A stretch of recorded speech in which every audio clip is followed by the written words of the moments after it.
नाशिकमध्ये महापौरांचा मोठा निर्णय.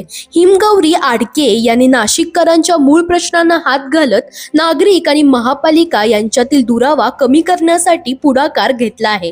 गेल्या 4 वर्षांपासून नाशिक महापालिका येथे प्रशासकीय राजवट होती, त्यामुळे प्रशासन आणि नागरिक यांच्यात थेट संवाद कमी झाला होता. आता तो समन्वय वाढवण्यासाठी महापौरांनी स्वतंत्र कार्यालय सुरू करण्याचा निर्णय घेतला आहे. या कार्यालयाच्या माध्यमातून नागरिकांशी नियमित संपर्क ठेवला जाणार.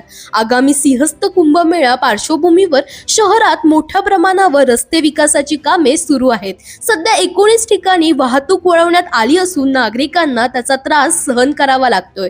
याबाबत महापौरांनी दिलगिरी व्यक्त करत अडचणी लवकर दूर करण्याचे आश्वासन दिले आहे. नागरिकांच्या तक्रारी आणि सूचनांसाठी NMC E-कनेक्ट हे ॲप सुरू करण्याची घोषणा करण्यात आली असून या ॲपद्वारे नागरिक थेट महापौर आणि प्रशासनाची संपर्क साधू शकतील.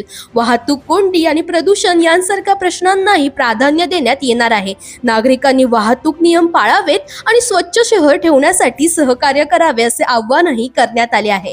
नागरिकांशी थेट संवाद आणि तक्रार निवारणासाठीचा हा नवा उपक्रम नाशिकमध्ये चर्चेचा विषय ठरत आहे. दरम्यान तुम्हालाही अशाच अपडेट्स हव्या असतील तर इंडिया लीडरला फॉलो करायला विसरू नका.